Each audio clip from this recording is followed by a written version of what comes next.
তরল দুধে মাত্রাতিরিক্ত কীটনাশক ও সীসা পাওয়ার ঘটনায় বিএসটিআই ও নিরাপদ খাদ্য কর্তৃপক্ষ ব্যর্থ, মন্তব্য হাইকোর্টের। 4 সপ্তাহের একটা রুল দিছে, এটার বিরুদ্ধে কেন সর্বোচ্চ শাস্তিমূলক ব্যবস্থা নেওয়া হবে না? গাভীকে অতিরিক্ত অ্যান্টিবায়োটিক দেওয়ায় দুধে পাওয়া যাচ্ছে ক্ষতিকর উপাদান। গরু মোটা তাজাকরণ বা অধিক দুগ্ধ উৎপাদনের জন্য অ্যান্টিবায়োটিক বা বিভিন্ন ধরনের বাইরে থেকে আমদানিকৃত খাবার খাওয়ানো হয়, গাভীর দুধের মাধ্যমে সেটা বেরিয়ে আসে। বাণিজ্যিক বিবেচনায় ভেজাল মিশিয়ে মানুষকে বিষ প্রয়োগ করা হচ্ছে। সেই অসাধু ব্যবসায়ীদেরকে হত্যাকারীর অপরাধী করে তাদেরকে বিচারের আওতায় আনা। দেখছিলেন প্রধান শিরোনাম। রাতের সময় সঙ্গে আছি আমি হাফসাতুন্নেসা এবং আমি সজল মিত্র রিচার্ড। এবার অন্যান্য শীর্ষ সংবাদ। শুধু স্কুল কলেজের শিক্ষক পরিচালিত কোচিং অবৈধ, ফ্রিল্যান্সারদের বাধা নেই, ব্যাখ্যা হাইকোর্টের। উচ্চ মূল্যে বাসা বাড়িতে গিয়ে পড়ানোর প্রবণতা বাড়বে, মত বিশ্লেষকদের। গত বছরের চেয়ে 12 থেকে 20 হাজার টাকা বাড়িয়ে এবছর 2টি হজ প্যাকেজ ঘোষণা সরকারের। খাবার, বাড়ি ভাড়া ও সার্ভিস চার্জ পরিশোধ অনলাইনে। ডাকসু নির্বাচনে 11ই মার্চ ভোট। আগামী সপ্তাহে মনোনয়নপত্র বিতরণ, প্যানেল নিয়ে কাজ শুরু ছাত্রলীগের। প্রচারণার সময় কম, দাবি অন্য সংগঠনগুলোর। ইডেন কলেজের সাবেক অধ্যক্ষকে হত্যা করা হয় শ্বাসরোধে। 2 গৃহকর্মী সহ 3 জনের বিরুদ্ধে মামলা। ব্যবসায়িক দ্বন্দ্বে যাত্রাবাড়িতে নারী খুন, বলছে পুলিশ। এবং বাংলাদেশে $15 কোটি ফুলের বাজার সম্প্রসারণে কাজ করবে যুক্তরাষ্ট্র। যশোরের গদখালি পরিদর্শন করে মার্কিন রাষ্ট্রদূত। ফুল সংগ্রহ ও সরবরাহে ব্যস্ত সাভারের চাষিরা।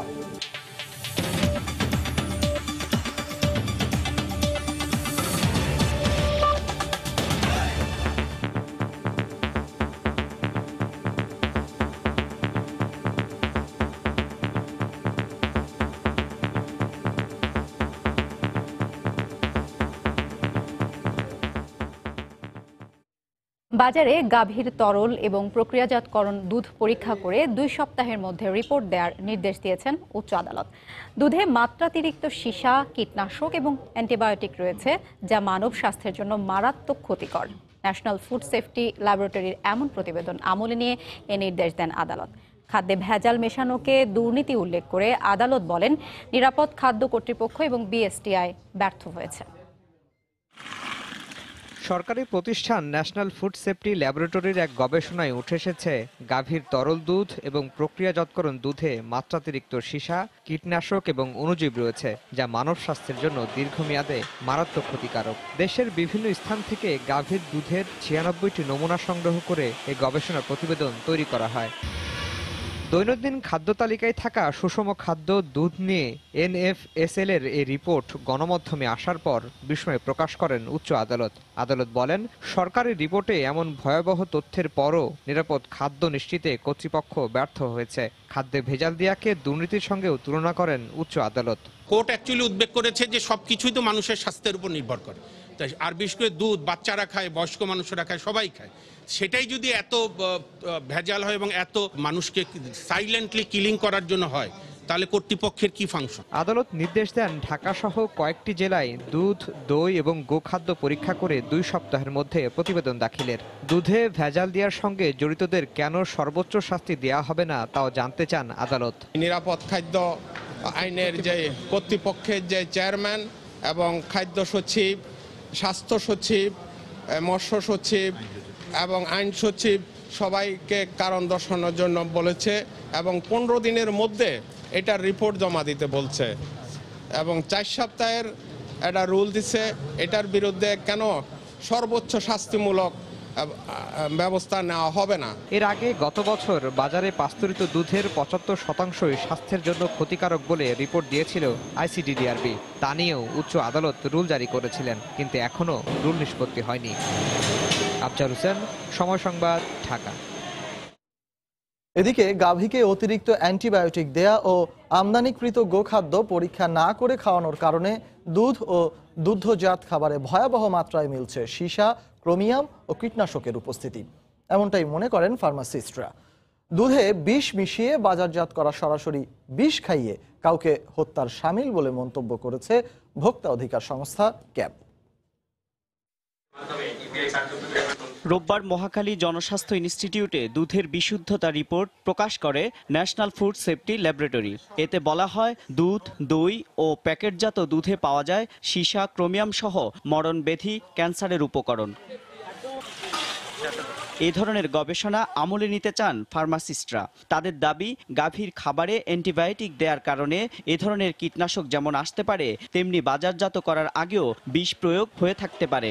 এছাড়া শিল্প এলাকায় পালন হওয়া গাভীর দুধে থাকতে পারে ভারী মেটাল। অল্প সময়ের মধ্যে মোটা তাজাকরণ এবং অধিক দুগ্ধ উৎপাদনের জন্য যে অ্যান্টিবায়োটিকটা আমাদের দেওয়া হয়, এই অ্যান্টিবায়োটিক পুরোপুরি কিন্তু আমাদের শরীর থেকে বেরিয়ে যায়, গাভীর দুধের মাধ্যমে সেটা বেরিয়ে আসে। ইন্ডাস্ট্রিয়াল এলাকা থেকে যেসব গরুর দুধ পাওয়া যায়, বেশিরভাগ দুধের মধ্যে ক্রোমিয়াম, লেড, হেভি মেটাল আছে। এনিম্যালের নিজের যেমন ক্ষতি হওয়ার সম্ভাবনা থাকে, অ্যাজ ওয়েল অ্যাজ আমরা মানুষ যখন সেই দুধ খাই, সেটার এফেক্টে কিন্তু কিডনিতে বিভিন্ন ধরনের সমস্যা।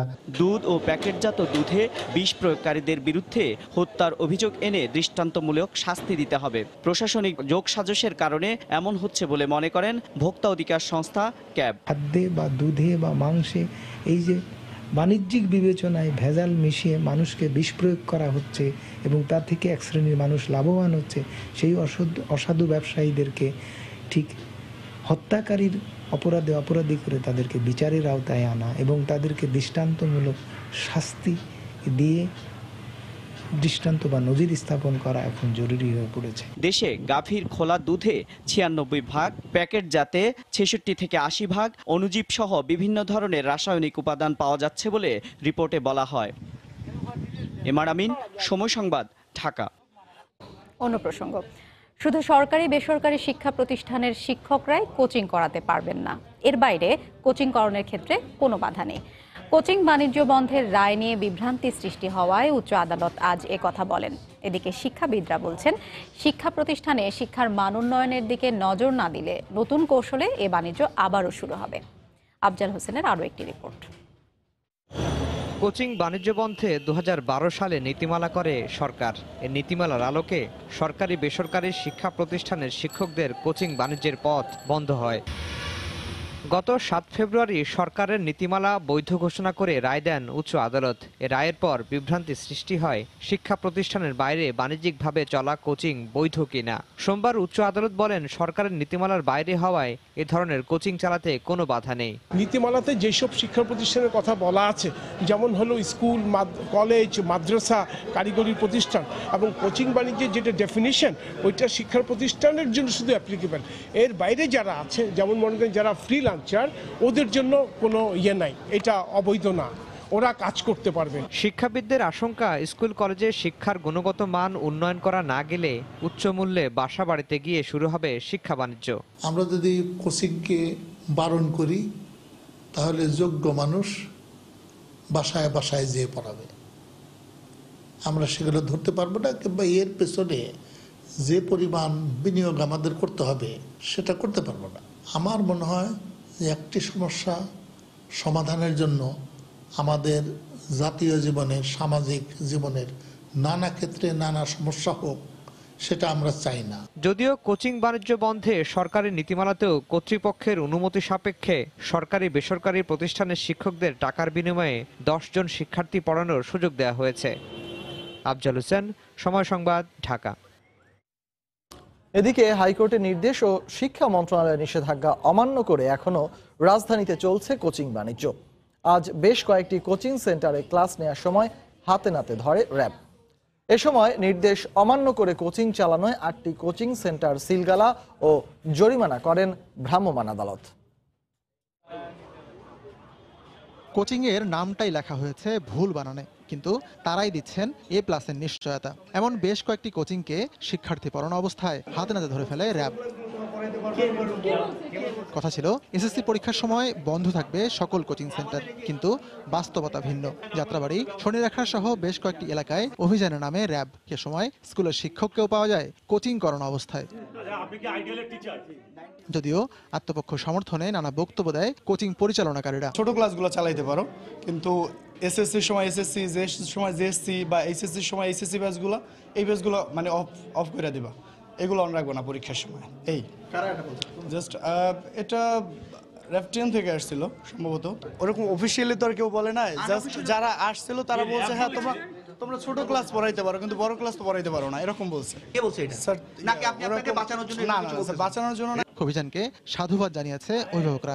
অবশ্যই স্কুলের টিচারদের কাছে কোচিং করতে হবে, না হলে পানিশমেন্ট আছে, তারপরে খাতায় নাম্বার কম দেওয়া হয়, ইচ্ছা করে ফেল করানো হয়। ফিজিক্স বা ম্যাথ যেটা, এটা তো স্কুলে ভালো করে পড়ায় না দেখি কিন্তু ওনারা বাসায় এসে পড়তে বাধ্য হয়। এই বিষয়গুলো বিবেচনায় রেখে আমরা এই অভিযানগুলো পরিচালনা করছি এবং এই ক্ষেত্রে আপনার কোনো প্রকারের আমাদের পক্ষ থেকে কোনো ধরনের ছাড় দেওয়ার কোনো স্কোপ নেই। শিক্ষা প্রতিষ্ঠানে শিক্ষার মান বাড়ানোর দাবি করেছেন সকল পক্ষই। আতিকুর রহমান তামাল, সময় সংবাদ, ঢাকা। রাতের সময় আরো থাকছে। রাজধানীতে বিভিন্ন স্থানে অনিয়ম ও ভেজাল বিরোধী অভিযান। মিরপুরে অবৈধ স্থাপনা উচ্ছেদ, বুড়িগঙ্গা দখল মুক্ত করতে কাল থেকে ফের অভিযান।